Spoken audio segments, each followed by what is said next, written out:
আমন্ত্রণ জানাচ্ছি আপডেট সংবাদে। শুরুতেই জানিয়ে দিব গুরুত্বপূর্ণ শিরোনাম, এরপরেই থাকবে বিস্তারিত।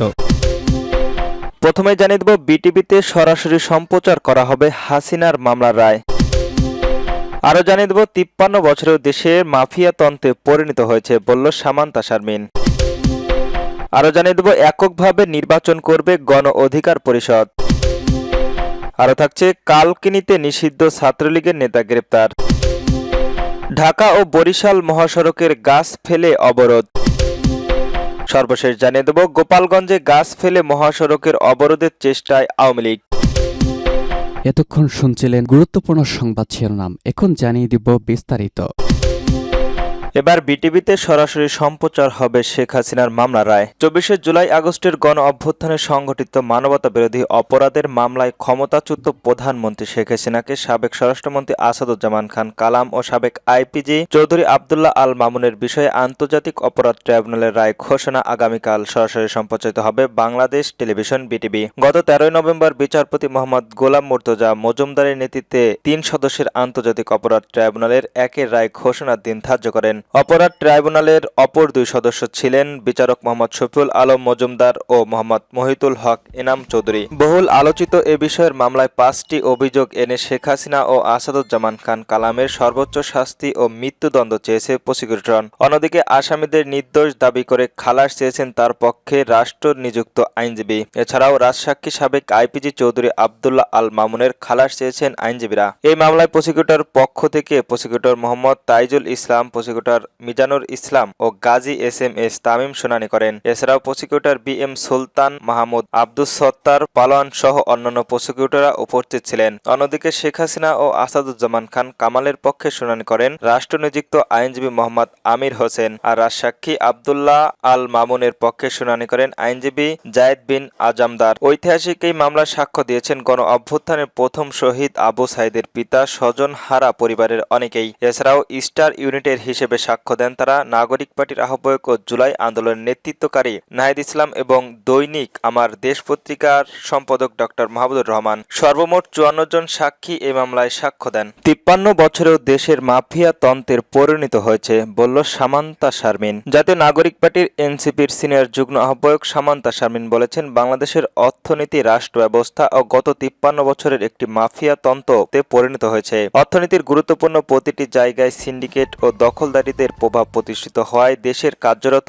একটি অনৈতিক ও অর্থনৈতিক অসচল ব্যবস্থা তৈরি হয়েছে। তিনি বলেন, আমাদের প্রত্যেকটা জায়গায় অর্থনীতিতে মাফিয়া তন্ত্র এভাবেই বাংলাদেশে চলছে। শনিবার ১৫ নভেম্বর বিকালে ফার্মগেটের বাংলাদেশের কৃষি গবেষণা কাউন্সিলর কনফারেশনের রুমে national agriculture association of Bangladesh আয়োজিত এক অনুষ্ঠানে তিনি একথা বলেন। সামান্তা শারমিন বলেন, বাংলাদেশে স্বাধীন হলেও রাষ্ট্রের আইন ও প্রশাসনিক কাঠামো এখনো ব্রিটিশ উপনিবেশিক শাসনের আইনের পরিচালিত হচ্ছে। আমরা সবাই বলি আমরা যাতে ভুলে না যাই, এটি আমাদের উপনিবেশন বিরোধী লড়তে এখনো রয়েছে। তিনি উল্লেখ করেন, দেশের দৈনন্দিন জীবনে বহু আইন ব্রিটিশ আমলের তৈরি এবং স্বাধীন বাংলাদেশের জনগণের জন্য নিজেদের মাটি থেকে উঠে আসা আইন এখনো তৈরি করা সম্ভব হয়নি। তিনি বলেন, ব্রিটিশ শাসকের যে আইন তৈরি করেছিল তারা মূলত উদ্দেশ্য ছিল মানুষকে শাসন ও দমন করা। আপনি স্বাধীন দেশের যদি ওই পুলিশ অ্যাক্টর দিয়ে চালান, ওই প্যানেল কোড দিয়ে চালান, ওই রোলারি চালান, তাহলে ওই আইনই হলো না। তিনি অভিযোগ করে বলেন, অতীতে রাজনৈতিক দলগুলো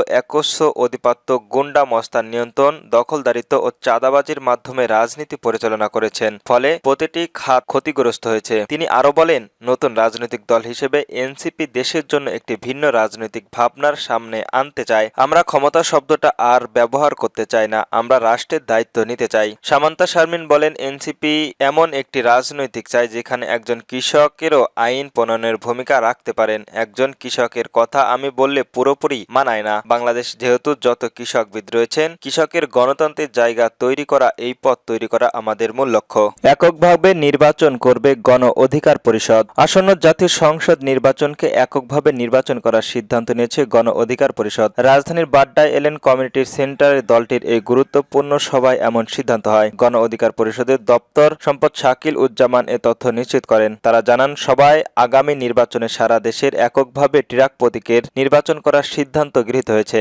এছাড়াও গণহত্যাকারীদের দ্রুত বিচার নিশ্চিত করার জন্য সরকারের প্রতি জোর দাবি জানানো হয়। শাকিল উজ্জামান বলেন, গণ অধিকার পরিষদের আয়োজনে আসন্ন জাতীয় সংসদ নির্বাচনে দলীয় অবস্থান ও প্রার্থী চূড়ান্তকরণ বিষয়ে গুরুত্বপূর্ণ আলোচনা সভা অনুষ্ঠিত হয়েছে। এতে সভাপতিত্ব করেন গণ অধিকার পরিষদের সভাপতি নুরুল হক নূর, সঞ্চালন করেন সাধারণ সম্পাদক রাশেদ খান। কালকিনিতে নিষিদ্ধ ছাত্রলীগ নেতা গ্রেপ্তার। মাদারীপুর সরকারি কলেজের নিষিদ্ধ সংগঠন ছাত্রলীগের নেতা জাহিদুল ইসলাম শিশিরকে গ্রেপ্তার করেছে পুলিশ। রোববার 16 নভেম্বর ভোর রাতে সন্ত্রাস বিরোধী আইনে নিজ বাড়ির সামনে থেকে গ্রেপ্তার করা হয় তাকে। গ্রেপ্তারে শিশির উপজেলার রমজান ইউনিয়নের উত্তর রমজানপুর গ্রামের ভাসাইয়া ব্যাপারীর ছেলে। পুলিশ জানায়, গোপন সংবাদের ভিত্তিতে কালকিনি থানার পুলিশ অভিযান চালিয়ে তাকে নিজ বাড়ির সামনে থেকে গ্রেপ্তার করা হয়। এ ঘটনায় কালকিনিতে থানার ওসি এ.কে.এম. সোহেল রানা জানান, শিবিরের বিরুদ্ধে সন্ত্রাস বিরোধী আইনের মামলায় তাকে গ্রেপ্তার করা হয়েছে। ঢাকা বরিশাল মহাসড়কে গাছ ফেলে অবরোধ। শাটডাউন কর্মসূচি বাস্তবায়নের দাবিতে ঢাকা মহাসড়কের মাদারীপুর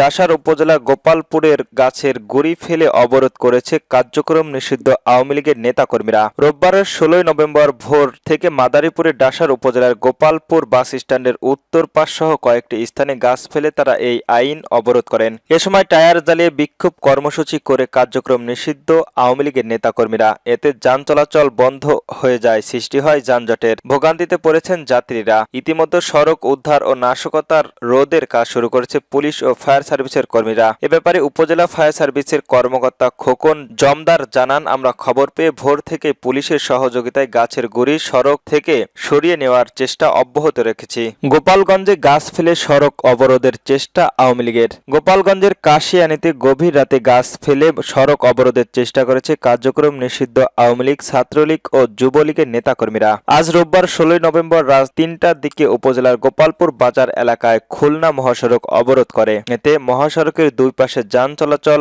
আটক পড়ে এবং হামিম পরিবহনের একটি যাত্রীবাহী বাস ক্ষতিগ্রস্ত হয়। কাশিয়ানী থানার ভারপ্রাপ্ত কর্মকর্তা ওসি কামাল হোসেন বিষয়টিকে নিশ্চিত করেছেন। তিনি জানান, ভোর রাত 3:30টার দিকে উপজেলা গোপালপুর বাজার সংলগ্ন ঢাকা খুলনা মহাসড়কে নিষিদ্ধ ঘোষিত আওয়ামী লীগের, যুবলীগ ও ছাত্রলীগের কিছু অজ্ঞাত লোকজন গাছ কেটে মহাসড়কের অবরোধের চেষ্টা করে। এ সময় ঢাকা থেকে ছেড়ে আসা হামিম পরিবহনের একটি যাত্রীবাহী বাস ক্ষতিগ্রস্ত হয়। খবর পেয়ে কাশিয়ানী থানার পুলিশ ও আর্মি ক্যাম্পের সদস্যরা ঘটনাস্থলে গিয়ে রাস্তা থেকে কাটা গাছ অপারেশন করে যান চলাচল স্বাভাবিক করেন।